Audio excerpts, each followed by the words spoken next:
Good afternoon. My name is Mike. I'm here from Safeguard Solutions.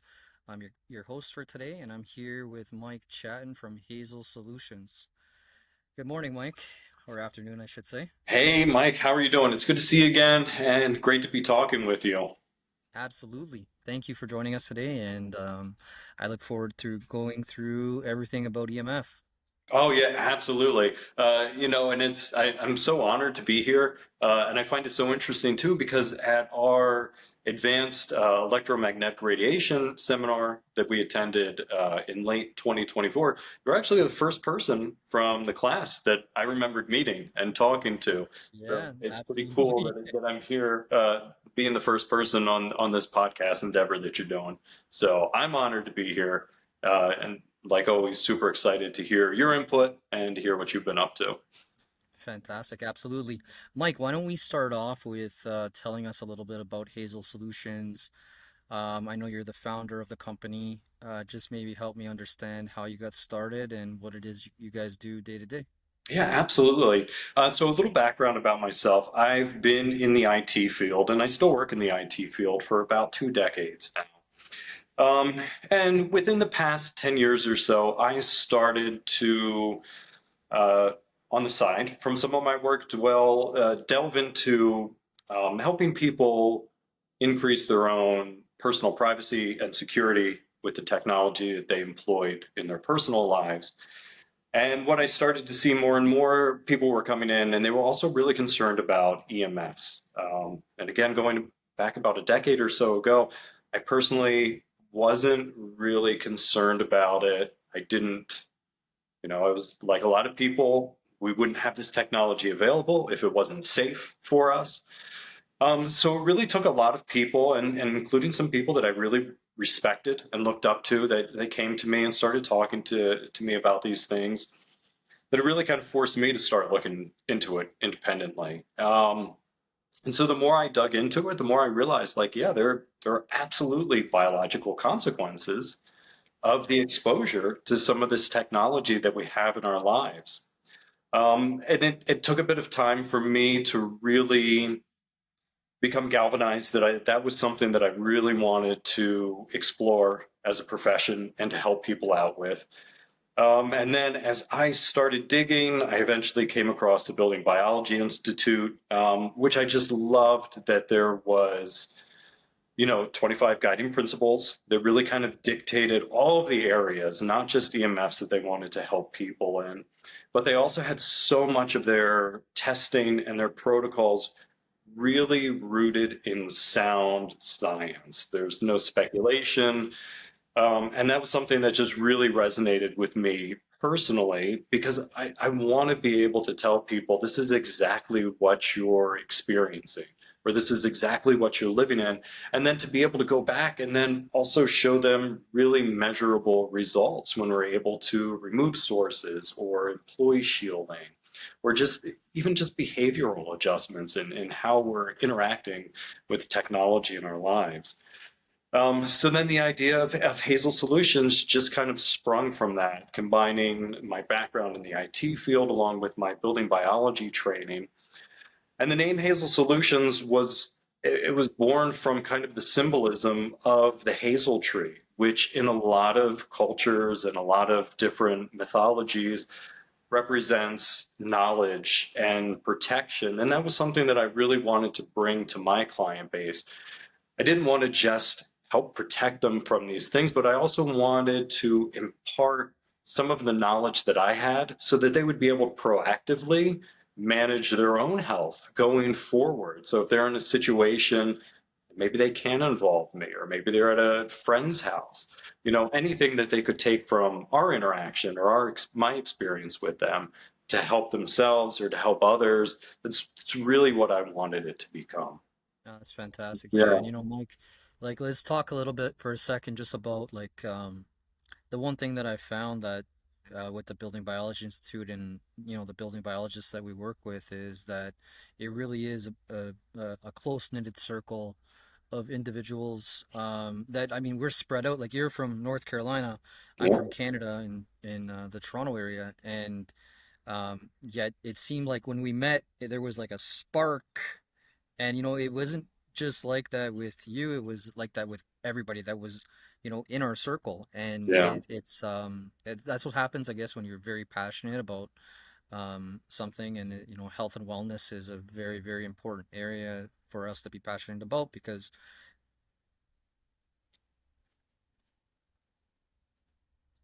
Mike, you there? Yeah, I'm still here. Oh, sorry, bud. I apologize. That's My okay. camera. You froze up for a second. Thought I had lost you. No, no, no. I'm still here. Thank God. Okay.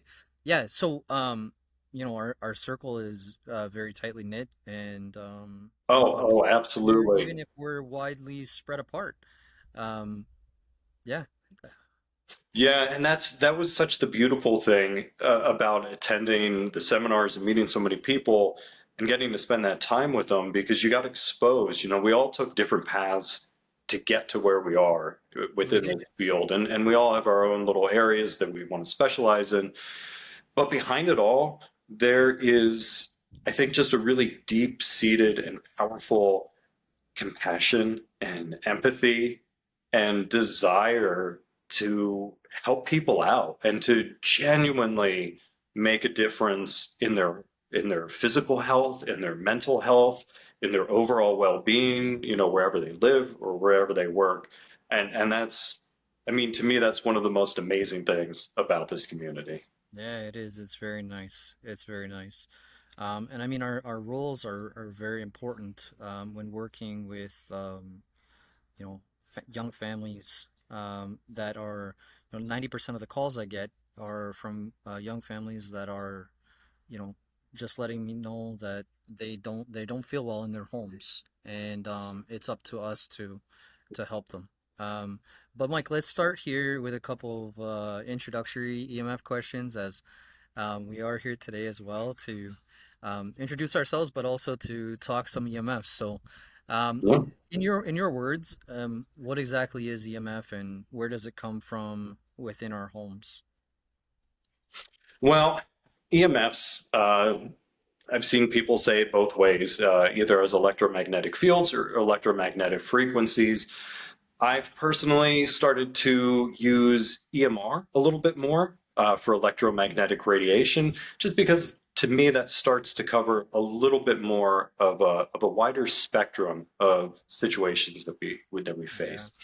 absolutely. And when we talk about, regardless of the term you use, EMF or EMR, we're basically looking at four main categories. We're looking at dirty electricity, or microsurge electrical pollution, electromagnetic interference.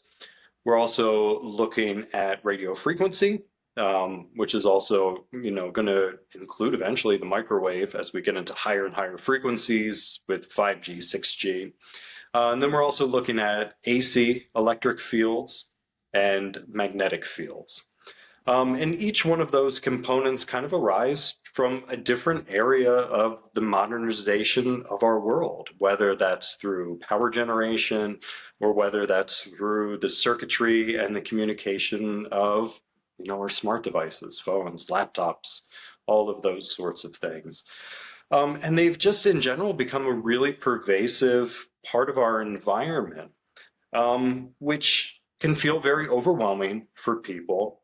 Um, and there's going to be times that we can't really mitigate our exposure to those things if we're on an airplane or in out in public. And I think that's why it's so important to really focus on creating our homes and our workspaces as much as possible as being healing sanctuaries and as Yeah, being free from some of those EMF stressors as we can make them.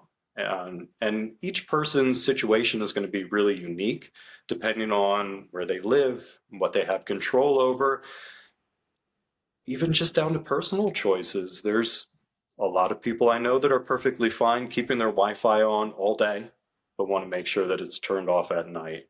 yeah, And I absolutely. think I think that's where it's really important for professionals like us when we're interacting with people Yeah, to make them aware of there are biological consequences, but at the same time, what kind of plan can we implement that's going to be realistic to you, that you're going to follow through, that's also going to make a positive impact on your health. absolutely. Mike, let's talk a little bit about the gold standard in our homes of for internet and Ethernet cables and Mhm. maybe some of the systems you might implement when you're doing your assessments. Right. Oh, Because I know you are yeah. the king of this area, and I think a lot of us Yeah. really appreciated your expertise down in North Carolina when it came to IT. So Yeah. Well, definitely, especially with new construction or any kind of major remodeling project, just like making sure you have enough electrical outlets, the same can probably be said about having actual hardwired Ethernet ports. It's such a better option on, multiple levels.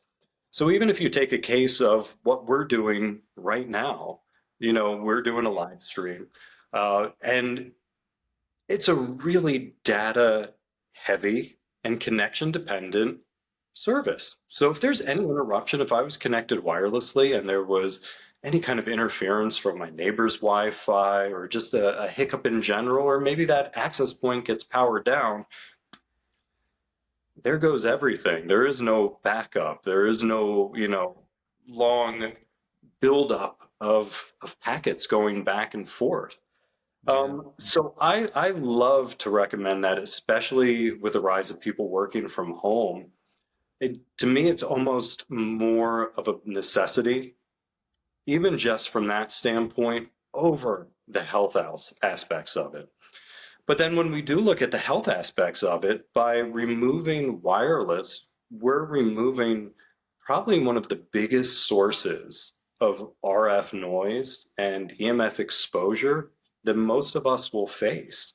yeah, It can get a little tricky once people start trying to bring their phones into it because there are some limitations with what you can do on your phones when they're hardwired in. yeah, Um, absolutely. but it's really hard to find a drawback to it as long as you either have that system in place or can easily put one in. Yeah, absolutely. Where I live now, I don't have a lot of, I really don't want to tear open the walls and run Yeah, no, cabling 100%. everywhere. So Yeah, when I want to move locations and be out in my little office to do something like this, I string cables across the floor. I'm yeah, okay with that, and yeah, maybe I have to tack them down. And I think a lot of people, can employ solutions like that are low cost, easy to put into place, easy to undo. yeah, To make these changes, it doesn't have to be technologically difficult or even expensive. yeah, Um, and I think especially too, once you start talking about, like you get said before, young families, children are so much more susceptible to some of the physical effects of EMFs that you really do have to consider, like, all right, is my convenience of being able to access the internet anywhere in my house, is that worth, what I could be potentially exposing myself and my children to? absolutely. Yeah, absolutely. Mike, are you familiar with neck your power line systems or boxes? I am, to be honest, I'm not a huge fan of power line systems just because they can inject a lot of dirty electricity Yeah, throughout the house. That said, different people are going to tolerate the level of dirty electricity that's introduced differently. yeah, yeah, So I know that there's one EMF specialist, Bill Cadwalder, out of Las Vegas. He loves to employ muscle testing when he uses dirty electricity filters to see if they're biologically compatible with people. So I think for some people where they would like a sleeker solution and they are mm, exploring something like power line Ethernet access, employing something like muscle testing might be a good idea. And yeah, just even letting them have it plugged in and seeing if they notice a physical difference. absolutely. There's also options with a technology called Mocha, which utilizes adapters to send data over coaxial cable. So down here, I'll find a lot of, especially older homes, that have really pervasive coax cabling throughout for television, but might not have Ethernet throughout the entire home. So utilizing a MoCA system, which basically just converts the signal on each end, that can be a great solution for people as well. That tends to be a little bit lower EMF, even though they do have external power supplies. But there are steps that you can take to kind of isolate those power supplies and mitigate some of the dirty electricity produced by them. Yeah, absolutely. Absolutely. That's great, Mike. And let's talk a little bit about like through now that we've kind of exposed Wi-Fi and some of the different areas of EMF. I find another thing that, people, the symptoms that people feel when they are um, sensitive to EMFs is very similar to a lot of other different illnesses.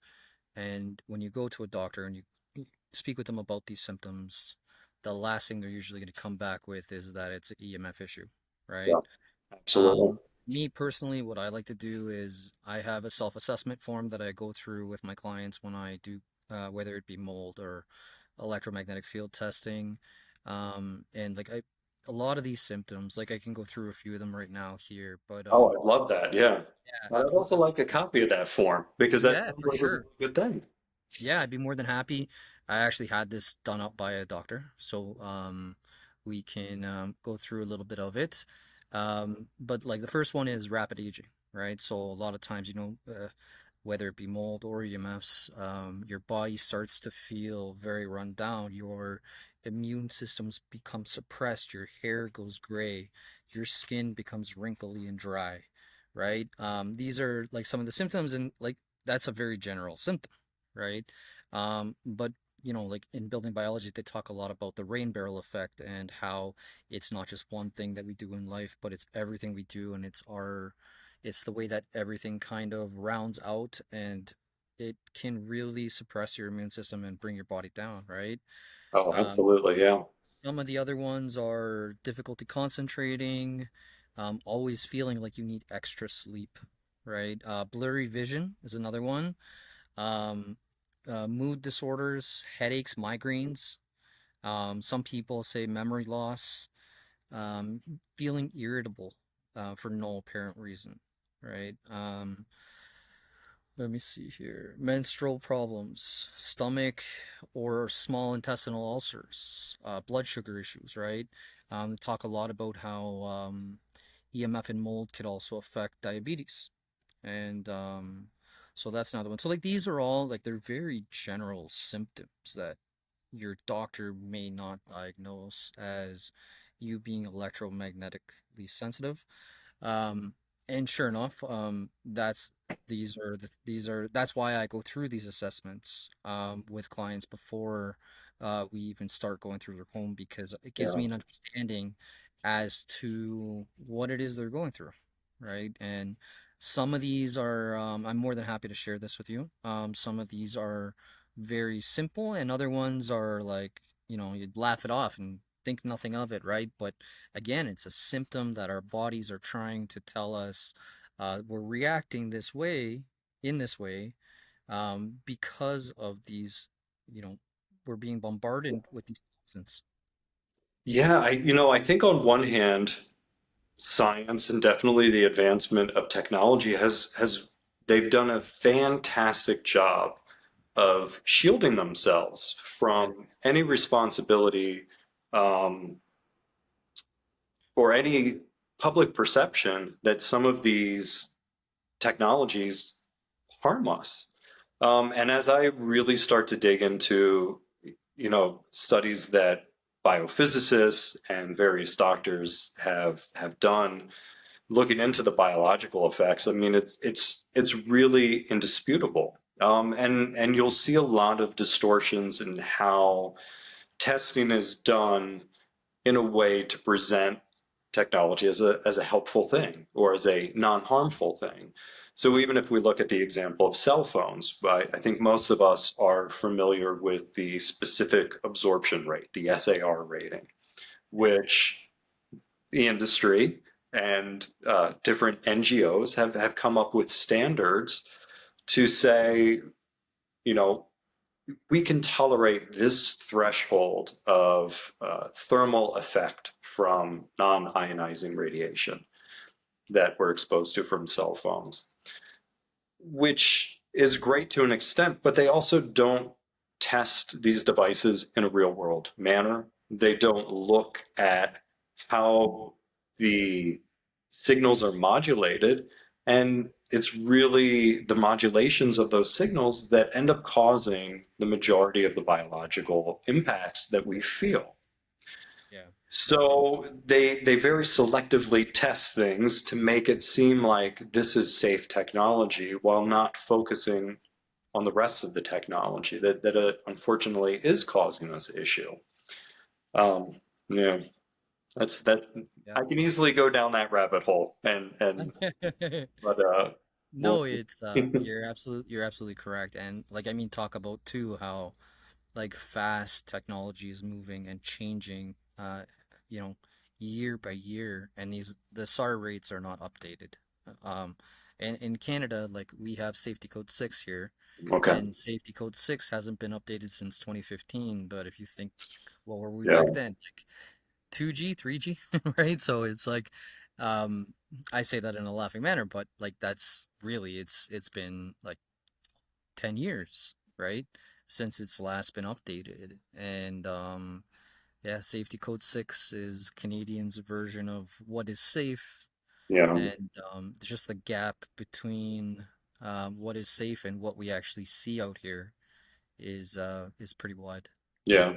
But again, on a positive note, that's why I love being in this space because, there are a lot of people that, our lives are busy.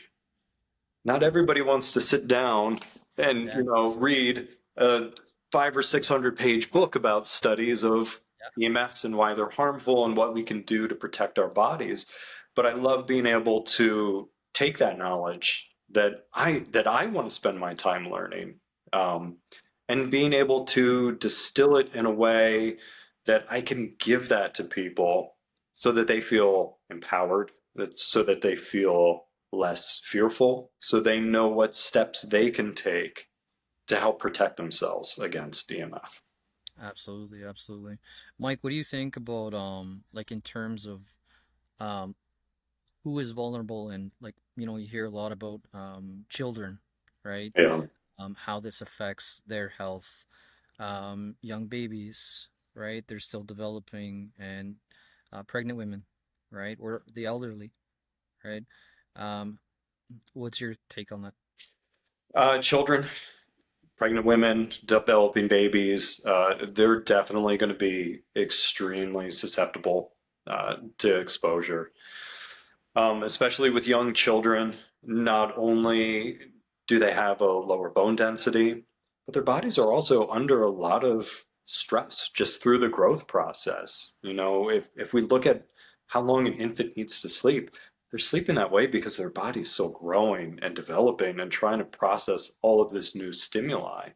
So if Yeah, there's all these artificial stressors that are then placed on top of them, that's going to definitely affect their ability to grow, their ability to heal. For children too, especially with the thickness of their skulls, or really the lack of that thickness, their brains are extremely susceptible to the effects of EMF.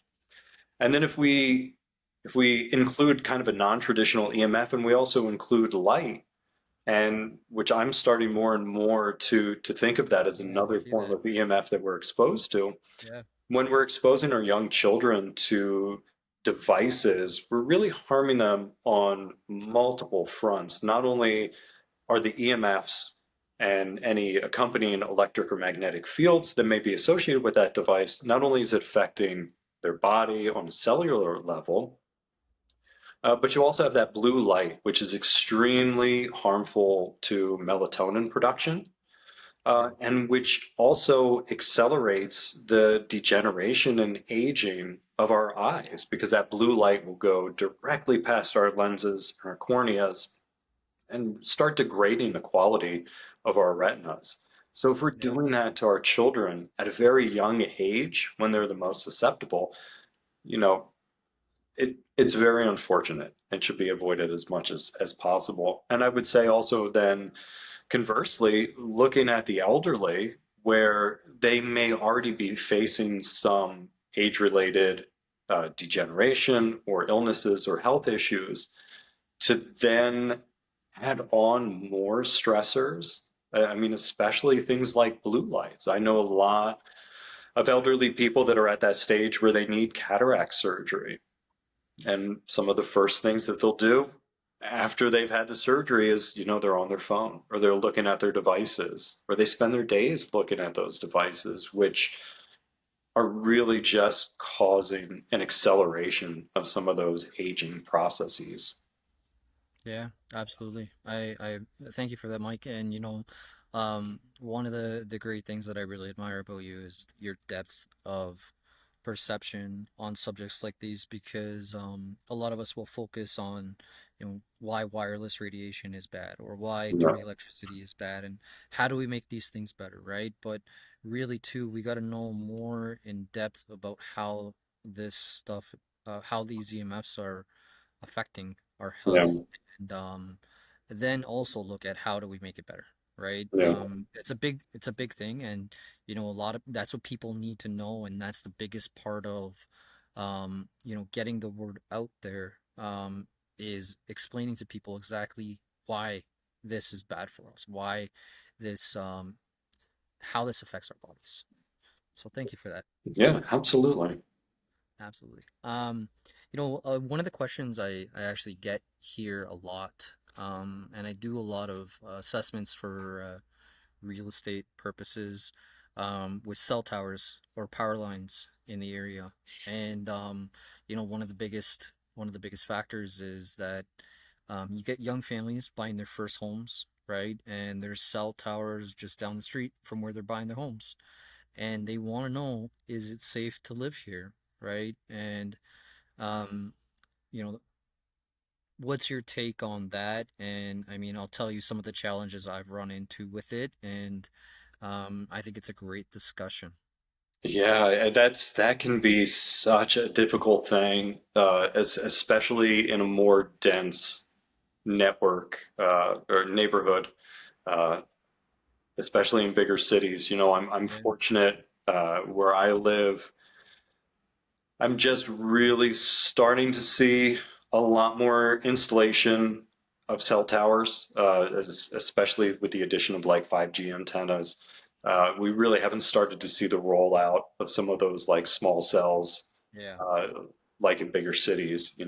yep, Like for example, I was just in LA on a work project the other week, and in the parking lot of the place that I was working, which is a large sports facility. I mean, they had small cells every few hundred feet throughout the entire parking lot. yeah, So not only are you getting inundated by that RF, in the parking lot, but then as soon as you get in the stadium, yeah, and unfortunately seeing that spread to a lot of neighborhoods, it really is unfortunate, and that can make, a big financial decision like purchasing a home a lot more stressful yeah, than it needs to be for people. yeah. And it's And not always fun pointing those things out to people. But I think it's really necessary, especially in the case of younger couples that might be looking to start a family yeah, or that have small children, um, because it's part of our duty to be as responsible as possible with the information, even yeah, if it leads to unpleasant situations that, realtors might not like what we're saying, no, they or, unfortunately, they might not, buy their dream house because it's a quarter mile from a cell yep, tower. But absolutely, it's, but I think it's helpful as best we can to also try to help them refocus, yeah, some of the anxiety that they may feel in a situation like that. We tend to get very focused on the moment. yeah, So it's absolutely, it's it's helpful to let them realize like you're avoiding longer term issues Yeah. by the choices you make or don't make. Yeah. So what's that worth to you? Absolutely. And one of the biggest things is too is there's just not a lot of places you can go now. Um, where especially down here, like in Vaughan, Ontario, where I am, um, cell towers are everywhere, right? And they're in the communities. There's no getting away from it. So we're really very, very focused on, okay, well, if we can't get away from it, how do we wireless radiation is actually one of the closest ways, or sorry, the easiest things to shield from. You still have to shield properly, and people have to understand, the things that come along with shielding. But it is, like I've shielded my house with the EMF paint, and I've done the curtains. Unfortunately, we've had to, right? Yeah. And that's one of the things that when I'm helping clients, I explain to them like, listen, you know, moving is not necessarily, unless you're moving into the mountains, like it's not necessarily gonna get you away from it completely, right? And we're just dealing with so many different external issues. And like I've done a lot of work in the community with schools, working pro bono with schools, that where they've put cell towers um, right beside the school, and they're just Yeah. getting blasted with it. And That's that's that's so insidious. We see the same things here. yeah, We actually pulled our daughter out of one of the daycares that she was going to early in life because we had a moment one day where we drove from an opposite direction than we normally did, and we looked up and we realized there was a gigantic cell tower less than a quarter of a mile away. yeah, yeah, absolutely. Yeah, it's everywhere, and I mean that's not to try and scare people, but it's the reality. It's on top of retirement homes, hospitals, condo buildings, right? And this is just where society has taken it. Is it right? Absolutely not. Very strongly believe that, these cell towers do not belong in residential areas, right? 20 years ago when we were kids, or a little bit longer than 20 years ago, but let's say Wait, 20 what's years that, Karen? ago, What are you saying right? about me? Um, No, yeah, no, but that's absolutely true. And again, that's one of the elements that I love about this job is because it gives us those opportunities yeah, to help educate people and to bring them information that they might not necessarily be exposed to. And hopefully, in turn, they're also then going out and spreading that information in their communities.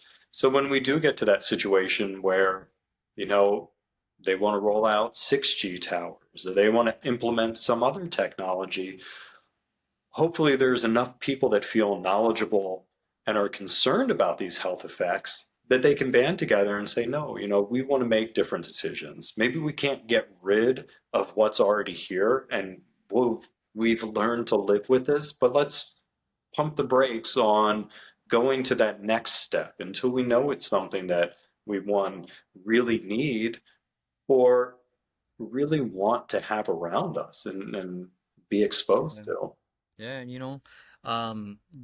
I'm actually working right now with an individual who is in the extreme category of sensitivity towards EMFs, where they can't they they were born here in Ontario, but they can't reside in Ontario because of the fact that the radiation is just Yeah. too much. That's a And thing. so we're working with a builder in Quebec to get her a tiny home trailer built, where she can live off grid. And that's the only way that she can live normally.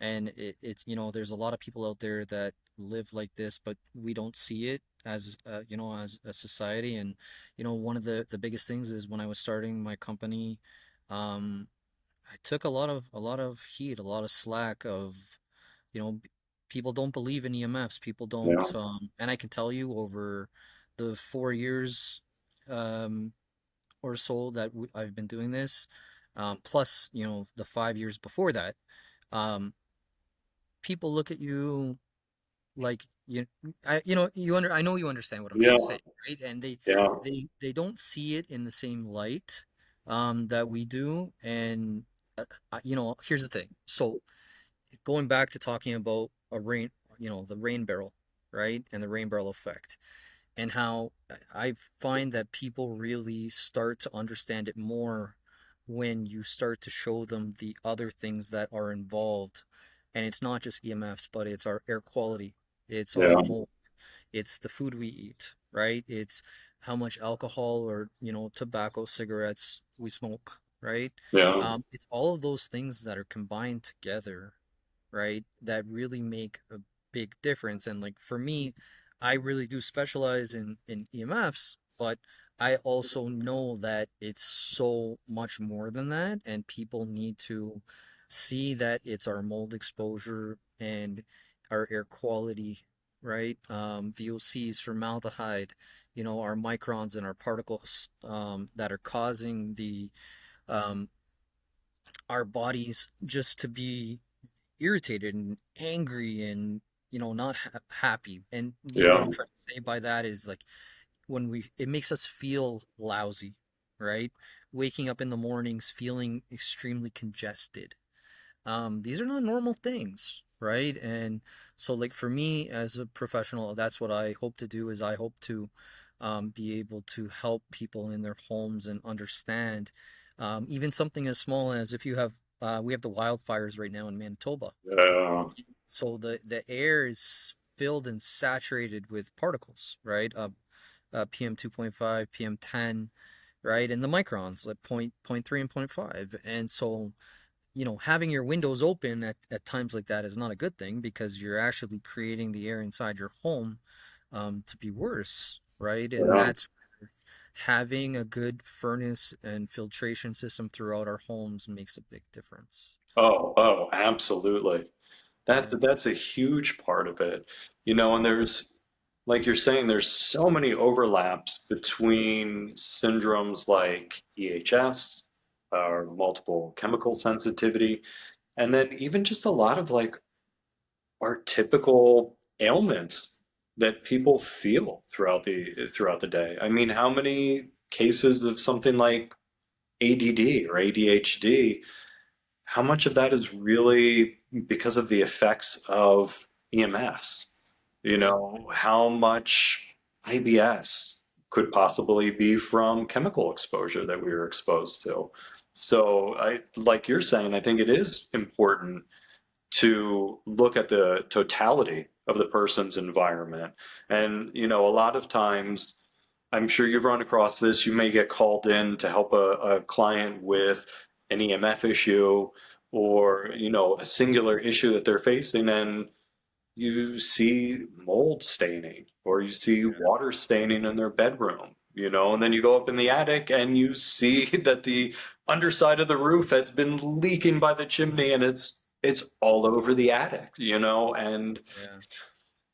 so it's, yeah, there's a lot of things that I think as humans we tend to just associate with some other disease or sickness, and we go about treating the symptoms without looking for the actual root cause. Yeah. And I think that's where a good building biologist can really come in and kind of help you decipher everything that's going on in your home. Yeah. Absolutely. I would agree with that. And it's I'll tell you, like, I'm not afraid. Like, I have a really good circle of inspectors around me. And because I do a lot of like home inspections, Mhm. we we specialize in different areas, right? So like I'm trained in roofs and plumbing and electrical and foundations and everything a home inspector should know, but I also really pride myself on the building biology background with that as well. But I also have guys that I work with that are master inspectors that have a ton of knowledge and really know the building envelope very, very well.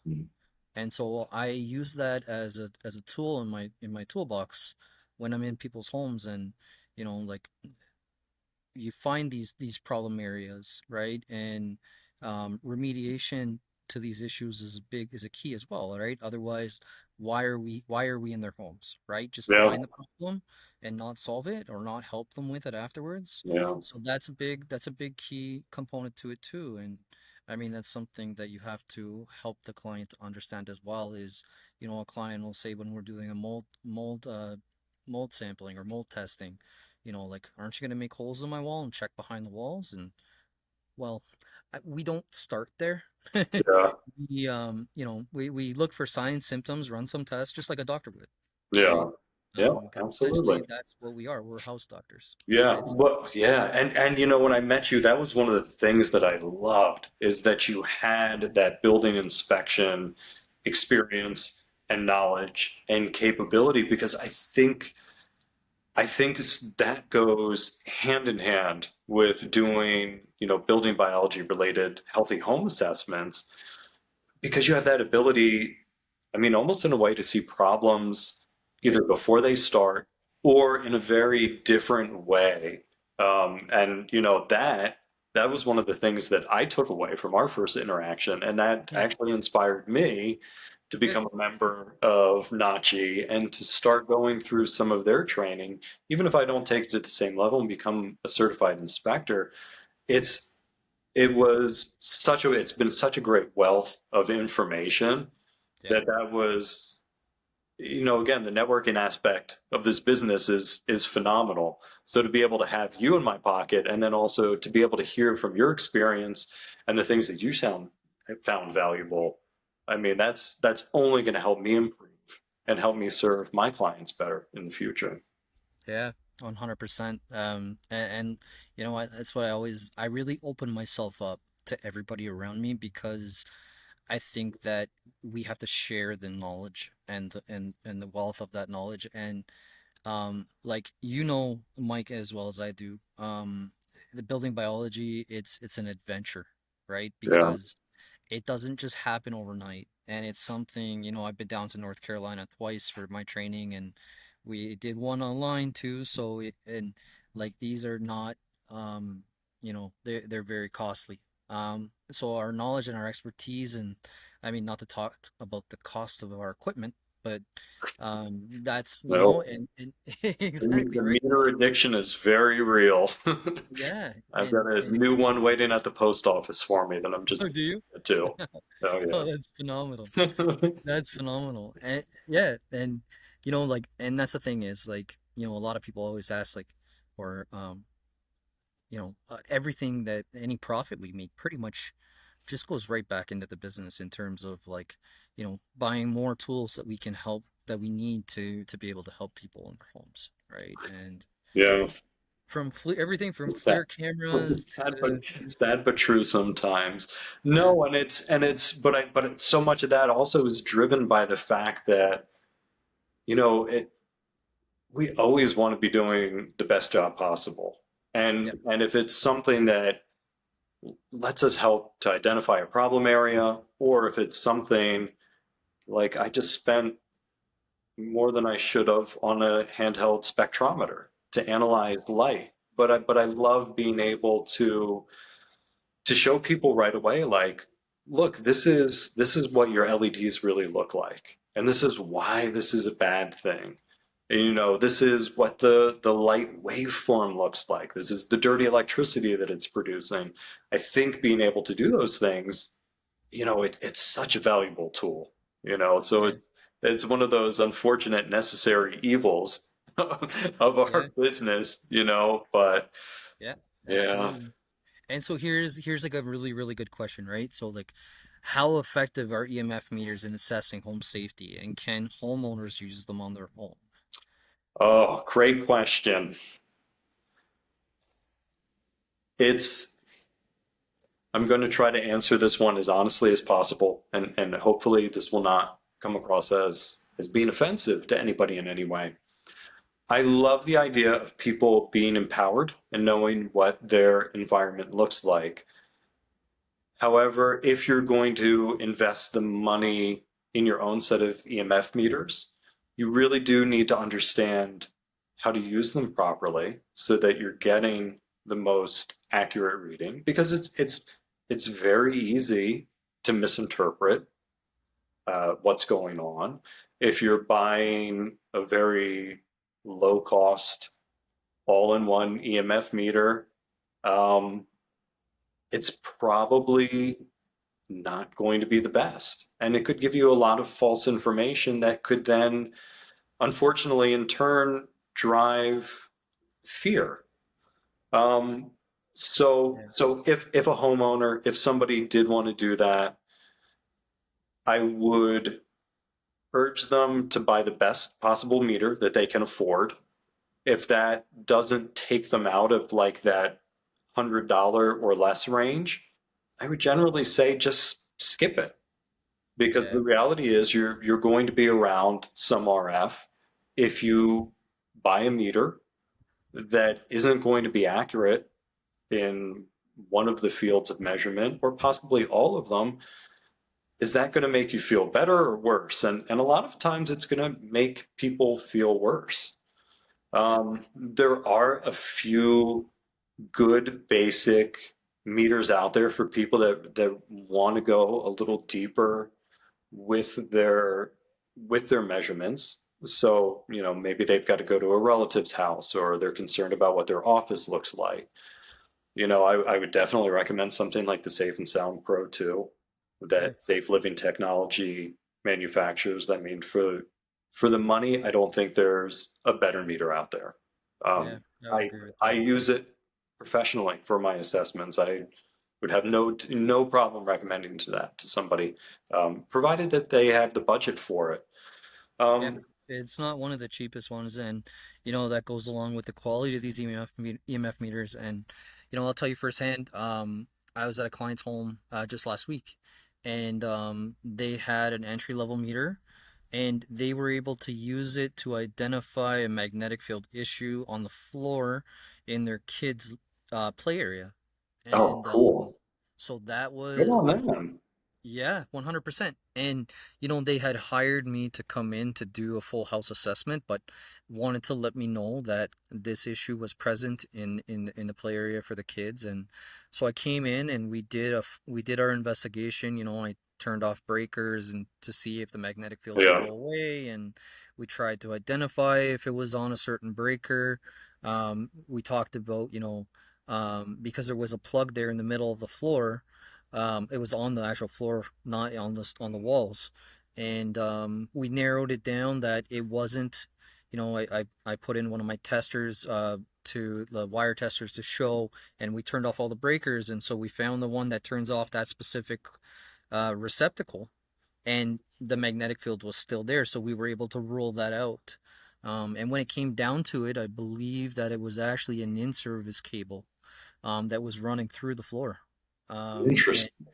that's not an easy fix. And so before you go tearing up your floors and, you know, the, Yeah, we've identified the issue. And, I use my NFA 1000, which is like a $3,200 meter. So it's a little bit more expensive than her $100 meter, but it's, so those meters it's a good starting point. I think it's important for people to really understand that they do have their limitations, and the sensors that mhm, these meters are built with are completely different than the ones from that the professionals use, right? yeah.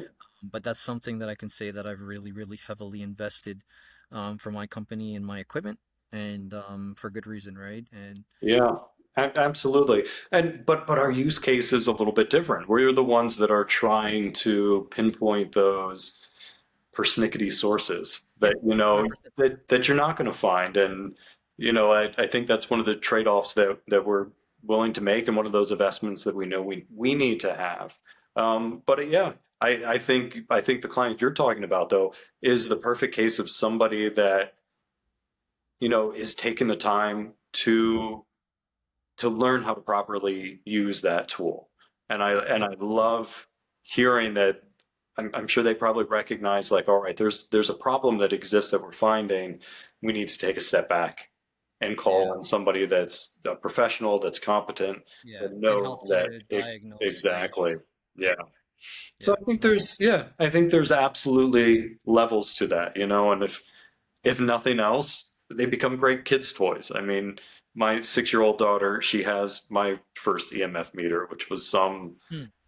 $40 Amazon piece of junk. When I compare it to anything else, the readings are way different. It's totally ineffectual, but it's a great tool for, helping to educate her, even at that young age. Like, all right, these are the things that we need to be aware of and we need to look out for ourselves. 100%. Yeah, and I think that's what it really comes down to is like empowering our kids with knowledge and getting them to understand that we're asking this of you because for this reason. Yeah. And when they see us doing it and us talking about it, and it's like a fire or a stove when you know not to touch it because it's hot, right? Yeah. Same thing with a cell phone. You need to know that if you leave it beside your bed at nighttime while you're sleeping, you're gonna have the same type of reaction to your body. It's just you may not see it or feel it right away. And Oh, yeah. like talking about like body voltage testing and grounding bed sheets, and it's a whole different world than the average person is actually used to, right? Um, Yeah, and to even touch upon like the grounding sheets like you're talking about, it can be a really difficult thing to discern what is truthful and what's actually beneficial versus what we're being marketed. So yep, when we look at something like grounding sheets, there's a lot of really astounding positive science on the legitimate benefits of grounding, of being out in nature with your bare feet on the ground. And while I don't fault product makers, there's definitely some cases where that's not technology that should be implemented for people. If you have any kind of net current on your grounding system, which so many people have, that just turns that mat into a giant electrical antenna, and it's going to do more harm than good. I years ago, before I started really diving into building biology and I just started to become aware of some of these things, I had a grounding mat. And I would take it with me on the road when I would travel for work. And there would be some places or some homes that I would go to that, man, I would have the worst night's sleep when I yep, had that on. And I couldn't figure out for the life of me why. And nobody ever had an explanation. But now knowing that if there's any kind of a wiring error, if there's any kind of net current, you're just sleeping on a giant electric field. That's yeah, not something that's really conducive to health in any sort of way. yeah, absolutely. You know, what are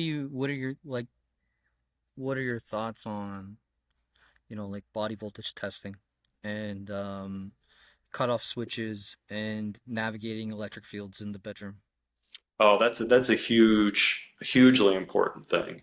Especially when you look at like the United States. I don't know what the electrical code is like up in Canada, but in the United States, you've got to have outlets every 6 feet. You have to have so many outlets, per 12 feet of wall. It's really kind of crazy. So, you've essentially created an electronic cage around all of your rooms. Um, and when it comes to our sleeping rooms and when we're sleeping, that's when our body is going through so many biological processes of repair, of healing, of doing things like committing the day's experience from our short-term memory into our long-term memory. And those are times that we really need to protect this physical being so it has time to recover, to grow, to heal, to be optimized. So I'm a huge fan of turning off breakers if you can afford it, of having a kill switch installed.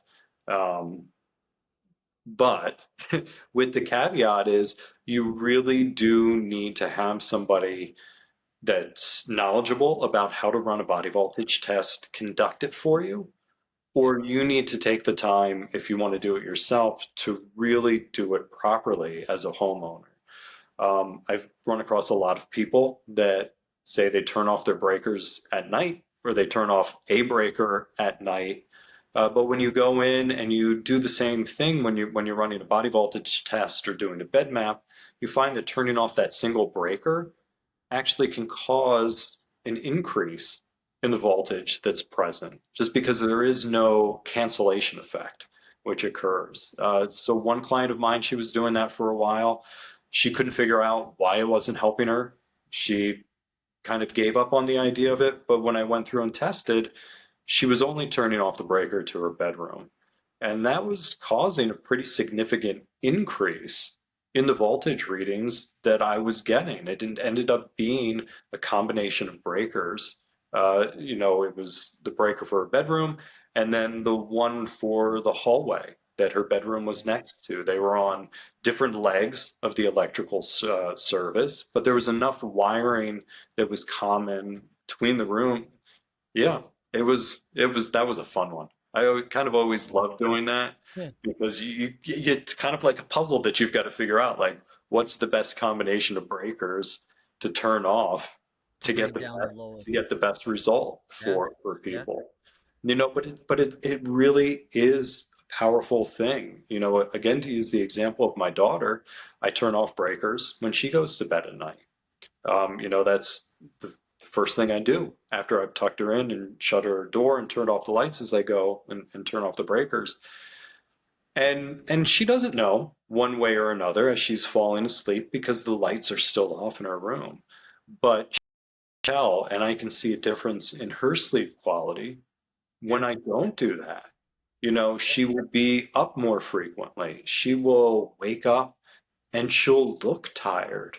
She'll Yeah. have bags under her eyes when she normally doesn't. So it's amazing how something as simple as that can have such a hugely positive effect if we Yeah. just take the time to know what to do properly, to know which circuits to turn off, and we just make that commitment to either physically do it or make that investment of, getting a kill switch installed so we can just Yeah. sit in bed and push a button. Yeah. Is that something you do at home? Do you do that when you go to Yeah. sleep? Yeah. I've got everything like mapped out, so I know exactly what controls what, Yeah. and I know exactly what we were able to reduce my wife's body voltage from 1500 down to, I think, about 1,500. yeah, that's Oh, average. That's very average. Without doing anything, we yeah. turned off one breaker and we're able to reduce it below 100. So I think it was like around 78 or so. And that's Yeah. just by turning off one breaker, which was the ceiling light fixture over top of the bed. And so we use other sources alternatively of light in the bedroom, such as lamps, which are away from the bedside. Yeah. And bathroom lighting, right? That so alternatives to having them close to the bed. Um, for everybody who's listening, you probably know if you've met me that that's one of the first things that I point out in a bedroom is moving your lamps and alarm clocks and heating pads and definitely And cell your phone cell chargers. phone charger. Yeah. Yeah, Oh, those that's a big things one. have no place in our bedroom beside our beds, and it's just how we were brought up, right? Another big one is even cordless telephones, right? Yeah. Both the 2.4 and the 5.8 deck.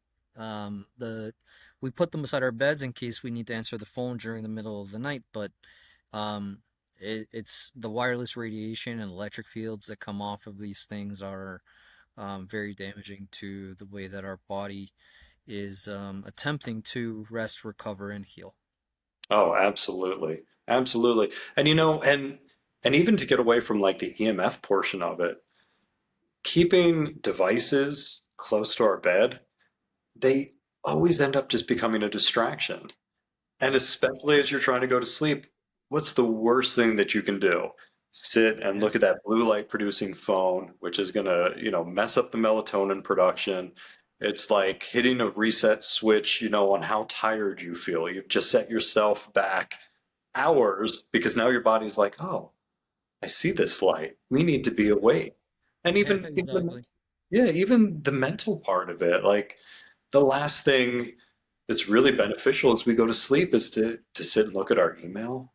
or to Hmm. stress about the things we have to Yeah. do for the next day. Like, Yeah. When yeah, we should just be shutting our minds down, yeah, you know, yeah. I and love incorporating as kind-heartedly and as gently as I can that a big part of our job as a building biologist is also educating people on how we're using this technology. Like, I can't get rid of my cell phone. There's a lot of legitimate reasons why I need to have it. yeah, Even if just for taking pictures, in airplane mode when I'm out doing an assessment. But it's important that I set those limitations. So if I'm in my car, it's an airplane mode. So I'm not exposing myself in that little enclosed space to, widely fluctuating signals. Keeping it out of my bedroom at night so it's not a distraction or a temptation. Putting it down or even setting limitations on, all right, do I have to turn on my wireless right now because I've got to be on my phone making phone calls and I've got this and that going on? Maybe I do. And maybe it goes on for the 10 minutes or 30 minutes that I need to have it on, and then it goes off again.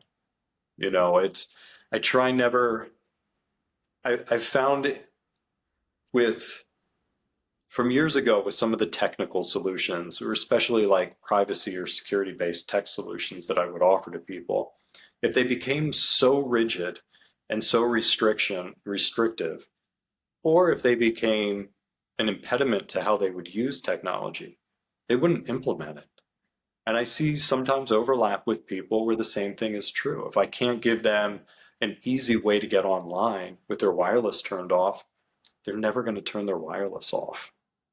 yeah, But if I can convince them, like, all right, we can do this easily, or there are other steps that we can take, or maybe it's about adjusting how we're using technology to do a certain thing, that can be just as impactful. absolutely.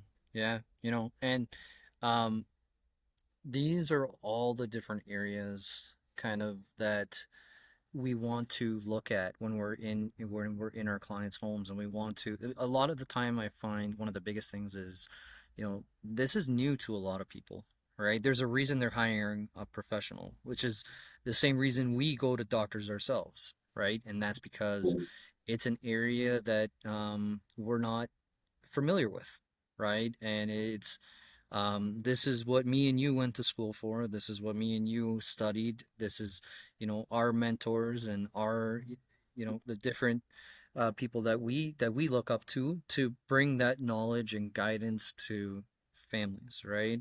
Um, Another big area that I've actually started to explore, and I actually have a company, is water systems, right? Our water filtration systems.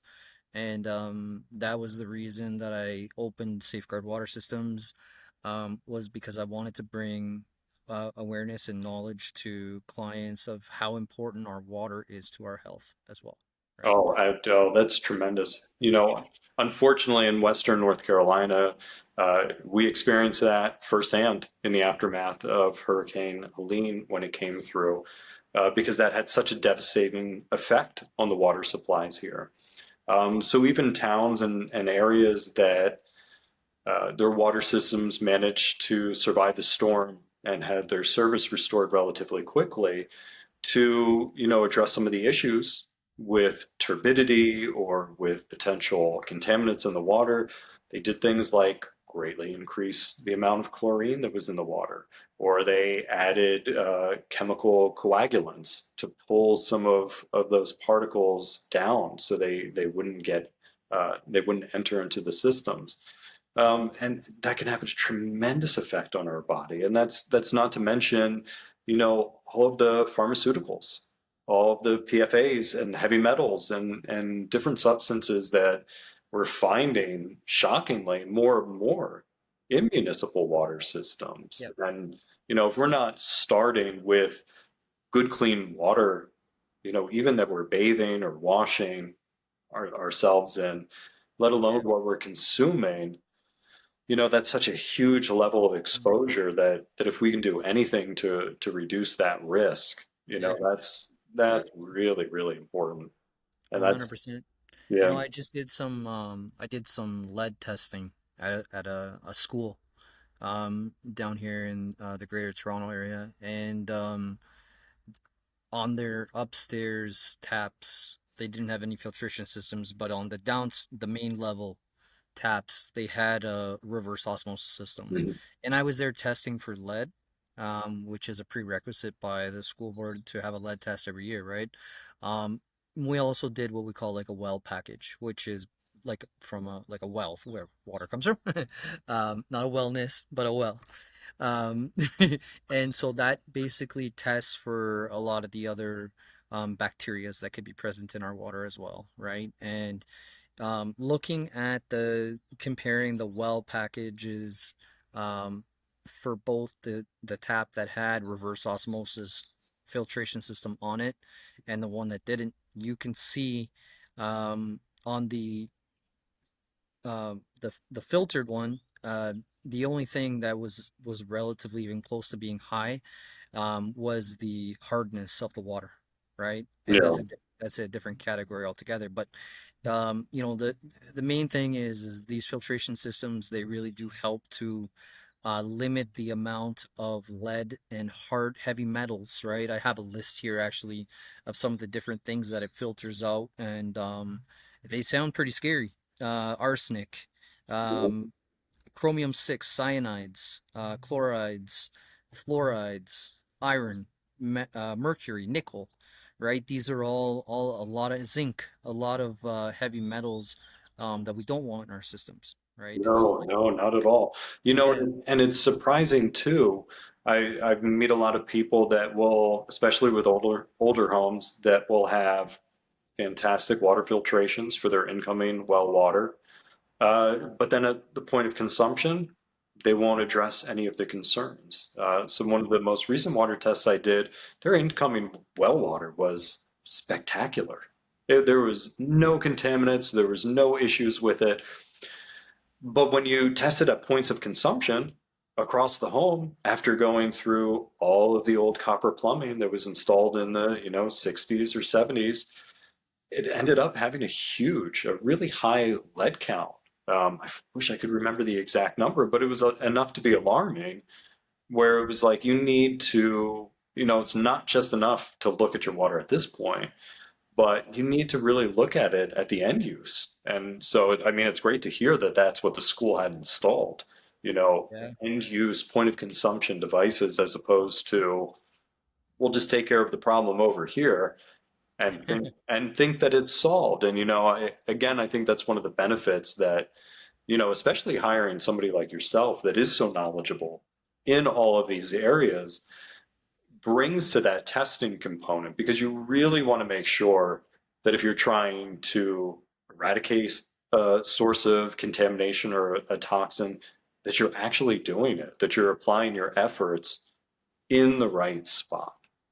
Yeah, 100%.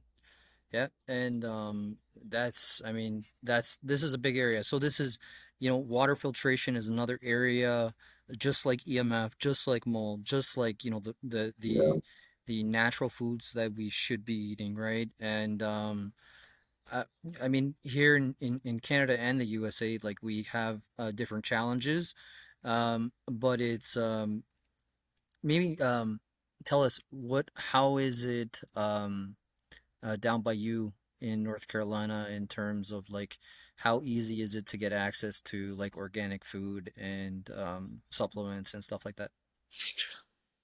It can be a bit tricky, because there are some places and farms that they will be less than forthcoming with some of their practices.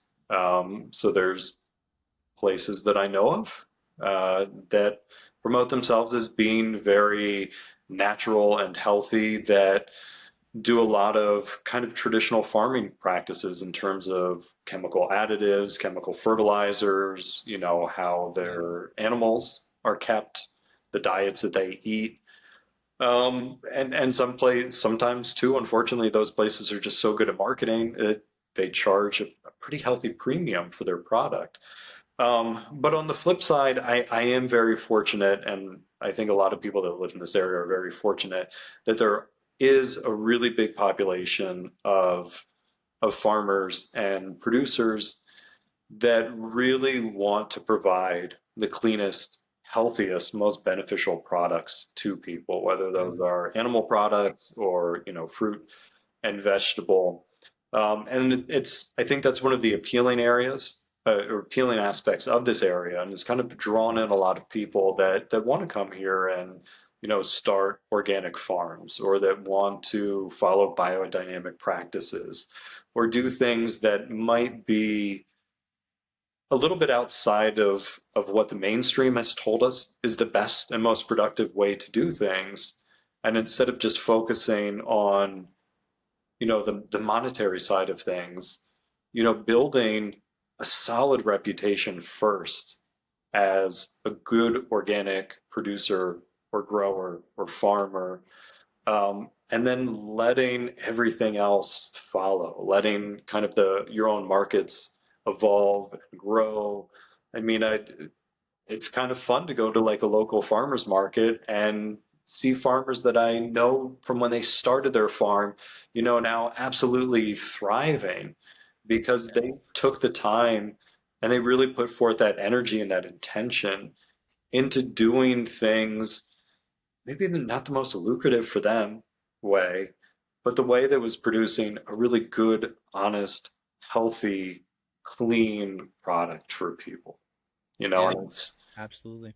it's a good model to follow even in the building biology space. Like it would be so easy and so Mhm. profitable to go, I've got some really pretty stickers that will harmonize the EMF in your house. Let's put Yes. them on everything you own, and I could make a huge cut of that cost back.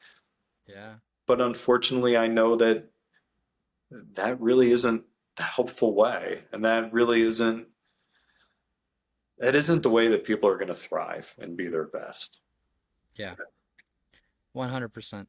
Yeah, yeah, I agree with you. And it's that's the way that it kind of comes down to with ethics, right? And I think the Building Biology Institute does have a ethical statement in place for us biologists as guidelines Yeah. to help guide us through our professional careers. And that's good. And I'm sure that it's no different than, doctors or lawyers or engineers, right? And yeah, so it's good in that sense, and we got to stick together and be ethical.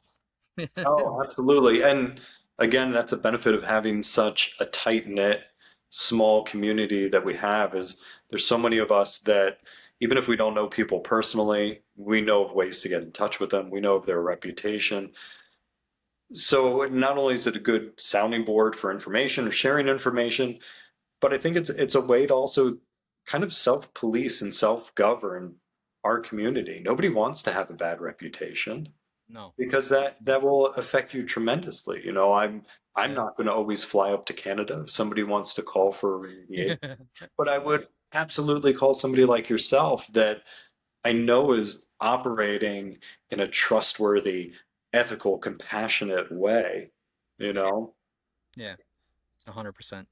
And that's where I actually I encourage other building biologists, if you're listening, out there to get interactive with your community, right? And I especially when I first started, I did a lot of stuff um, in the community, just measuring cell towers from the kids' playgrounds, right? And creating videos so that people can see it and understand that there's definitely a hazard here, right? Yeah.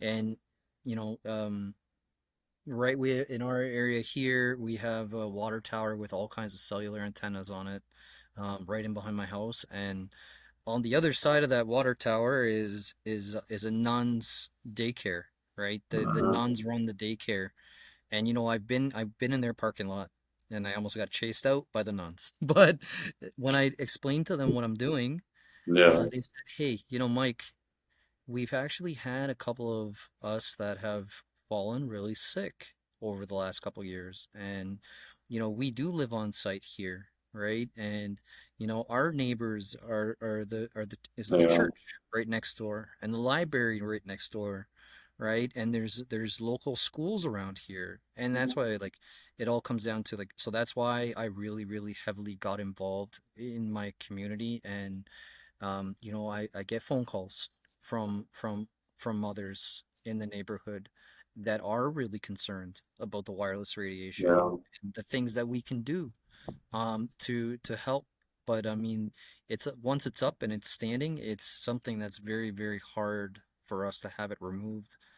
But No, no, it's unfortunately true, but the community outreach that you're talking about and that you've done, that's such a powerful thing because the more we can do to normalize just even being able to have the conversations that there are biological trade-offs with the technological items in our life.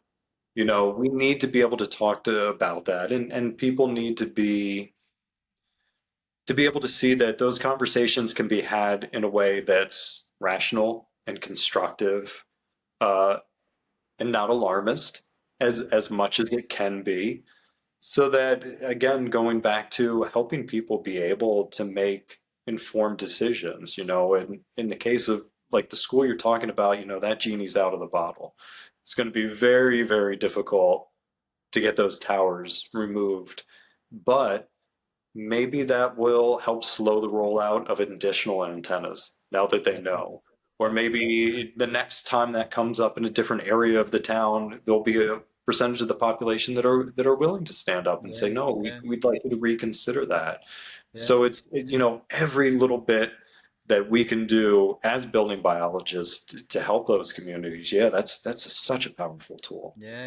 I mean, like I went as far as hiring a professional drone company, and we flew the drones right up over top, right? And we got all the nastiness of those antennas and what they look like. And I really wanted to broadcast it out to people so that they understand what it is we're dealing with, right? And Yeah. like that all came out of our pocket, right? Out of my company's operating income. And so like those are the types of things that I like encourage people to get involved in and push the envelope a little bit. And I'm not talking about protesting, I'm just talking about taking a little bit of an extra step to I'm not saying knock on doors because nobody does that anymore, right? But we have Yeah. the power of social media and each other to create the awareness that's needed. Yeah, and it's important for people to remember that, it can feel like a really impossible battle going up against telecom companies or businesses that want to install antennas. But there's dozens and dozens, if not hundreds, of cases of success all across the country and all around the world of people standing up and saying, no, this isn't what we want. We are concerned about these things, and meeting with success. And that's not a guarantee that it's always going to happen in your town or in your community. But if you don't try, if you don't fight for it, if you don't stand up for those things that you believe in, you're never going to win. You're never Yeah, going to know if you can win. yeah. There's never going to be any benefit. No, 100%. I absolutely agree with that. And yeah, it's every area has its challenges and um its arguments as to, like things that are right or wrong. And I really heavily believe that cell towers have no place in a residential area. But again, the major communication companies will convince people otherwise in terms of what 5G benefits are for us. And they're not so much worried about the um, complications of the health effects that we have. No, no, not at all. But I will say, especially as somebody that spent so much of my adult working life in the IT field, again, it's very easy for, sorry, there's a fly flying around. It's This okay. is I what can see that. happens. This is what happens when you just open up your doors and windows with no screens on, to get that lovely natural ventilation. Listen, Yeah, I will put up with a bug every now and then if it means that's my right. CO2 levels are down, to 400 parts per million. I'll take That's that right. any day of the week. But to go Absolutely. back to what I was saying, it's so easy because I mean, how many times I can think back just to myself thinking about technology going, well, if it wasn't safe for us to use, Hmm. they wouldn't allow it to be there. Yep, And it's one day we will have a very long and in-depth conversation about absolutely. how we have some of that technology and how some of that technology is tested to make it appear like it's safe Yeah. for us. But Hmm. again, there's always a trade-off with convenience. So if the convenience of being unchained from my desk, comes from my cell phone, there's always a trade-off with that. It's just like with your diet. Eating cookies and ice cream is delicious, but it doesn't come for free. No, it There's doesn't. always some give that Yeah, comes with these situations. And yeah, it's that's right. important to keep that in mind. Absolutely. Absolutely. Well, Mike, I think that spells a part two to our Oh, podcast yeah. with you in the near future. We are actually almost out of time here today.